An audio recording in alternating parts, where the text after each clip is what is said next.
Oo, huwag ka tatay. Baka hanginin ka. Ayan, yan po si Senyorita Annie. Tinitingnan ng mga mais niya. Napakadaming corn soup niya. Haharvest daw niya lahat at gagawin niya lahat corn soup.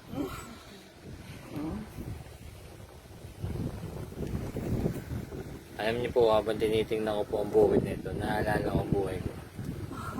Dati bago ko nakilala si Annie, ganito buhay ko. Tigang.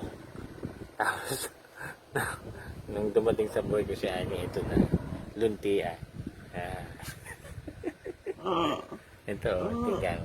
Ito, oras. Walang kulay.